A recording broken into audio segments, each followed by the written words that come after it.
This is the talk show that takes a no-holds-barred approach to politics, where truth and integrity are the standard and the Constitution honored. From Renaissance Studios, this is Champion News Talk Radio.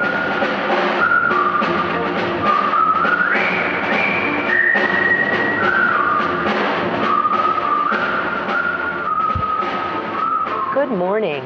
Welcome to another edition of Champion News Talk Radio, brought to you by championnews.net, where you get all of your latest political news.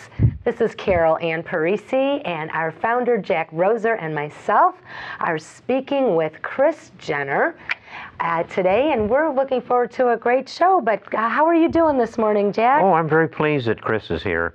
I've known him for a number of years, and Chris Jenner is one of those great guys that he's got a great deal of intelligence. He knows what's going on, and he's applied it in education. And he's a member of a school board, and has another.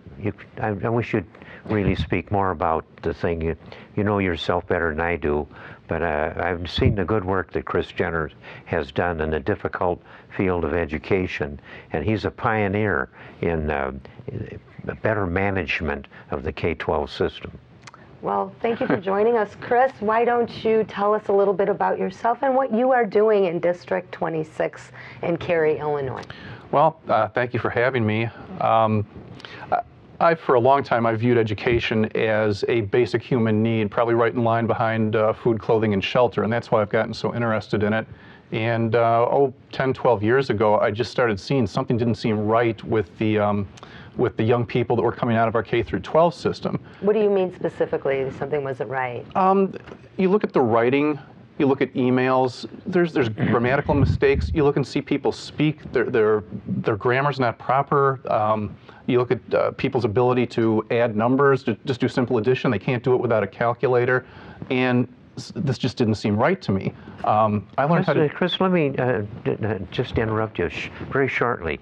My son, Tom Roser, was on the Barrington 220 board at one time, and he did a little experiment one time. They'd had the seniors write a little essay to the board about this and that, and so he took a selection of these and presented them at another time, and he asked people, what grade do you think this person was in? And these were seniors writing on a serious subject. And the general idea was probably 7th or 8th graders. Their mastery of English, the English written language and spoken language, and of arithmetic are sadly lacking. These fundamentals aren't there. And doesn't something it all like goes back to you. I'm sorry to interrupt, 65% but of our it tax was dollars right on go it. to education? If you look at your property tax bill, that's probably a fair estimate. About 2/3 of it will go to the school system. And we're failing our children now. Now continue. So you were disturbed by what Jack was saying, that we're lacking in educating our children on the basic nuts and bolts. Yeah, and I started to do some research years ago and to try and figure out exactly what the problems were, and I didn't see them really as being financial. I looked a lot more at, how our teachers are being trained, how the kids are being taught, what methods seem to work and what doesn't. And it didn't seem to me to be about money. I mean, it's been made about money, and a lot of people who get involved, that's what their focus is on the money. But I finally got to the point where it looked like I wanted to get even more involved, so I ran for school board back in 2005. I ran cooperatively with 3 other people, and our mantra was we wanted to run the district more like a business. We didn't see that happening with the current board. Prior to the year prior to the election, the board had run a large tax referendum that failed miserably. It failed 70-30, and we just didn't think that was the solution. So we ran. It was 4 of us newcomers against 2 incumbents, and the 4 of us got in. I squeaked by. I was the lowest vote getter at the time. And then in 2009, I ran for re-election, and I was almost the highest vote getter. I missed by 12 votes as being the highest vote getter. So apparently the community... Actually, that's a badge of honor, because of the union, the so-called teachers union, or IEA, Illinois Education Association, that's not for the teachers or the taxpayers or the parents. and they've made it very hard with all the money they've got and their intensity to dominate the system. It's very difficult to do what you did and your cohorts that got elected to a school board. I'll tell you, that's tougher than getting elected as a state rep. Well, congratulations on your win. What type of effective and impactful difference have you been making since you've been elected on the board? For the first 4 years, it was difficult. I was on the back end of a lot of 6-1 and 5-2 votes. But, you know, I think I made the point that basically a lot of my no votes were for things that I thought were unaffordable contracts, not just with the teachers, but you know, with some of the other entities that we have to contract with. And Example. I think we talked about roofs on one occasion. we did, and we still haven't gotten there yet. We had some new buildings built 94, 2000, 2002, and they were built with 10-year roofs. So we have one 10-year roof that's in its 17th year now. We have another 10-year roof that's in its, I think it's in its 12th year, 11th year, and they need repair. We don't have any money. Why would someone put a 10-year roof on a commercial building? That's a good question, because back then there was enough money. There was even money left over after those buildings were built. I think they probably paid for a 50-year roof and got a 10-year roof. I've done a lot of research about school districts doing roofs, because it's simple. Your house has got a roof. My business has got a roof. The school's got a roof. There's not much difference in those roofs at all. They may be flat, or they may be peaked, they may be metal, or EPDM or whatever, that can make small differences in the cost. But the right cost for a roof today would be about $3. Well, remember, for your business and your home, you can have a roof put in, but you don't have to pay the prevailing wage. The school district must pay the prevailing wage. Why is that? It's the law. It's a law they passed that you have to do the prevailing wage, which means the union wage. That can increase the cost of a building or a roof, legitimate by the law, about 10 to 30%. But the feeding frenzy that goes on in almost all of these school districts about buildings or roofs, I would pay, I'd say, maybe $4 for a 50-year roof, like the schools are putting on. $4 per square foot.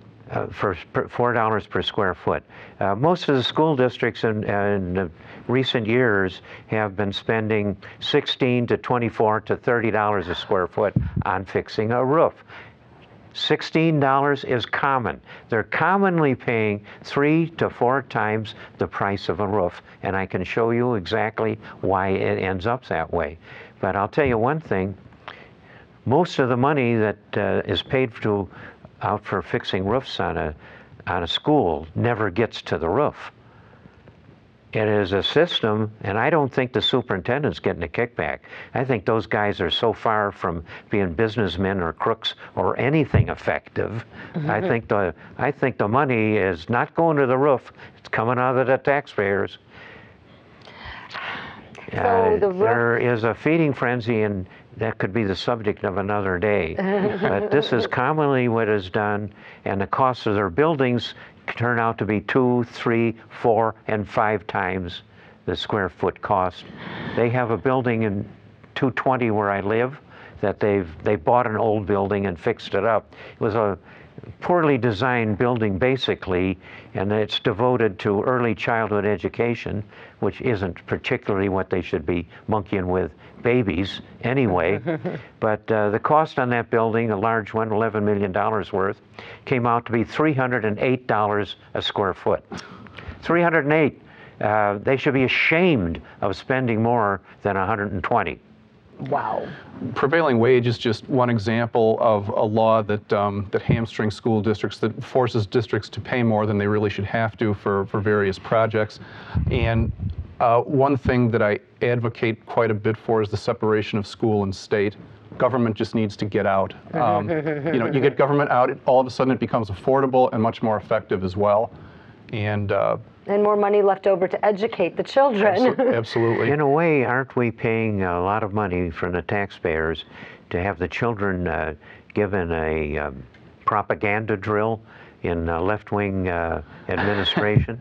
Well, there's certainly a school of thought that would agree with you there. Actually, what are they learning? I think when I was here last time, we talked a little bit about civics.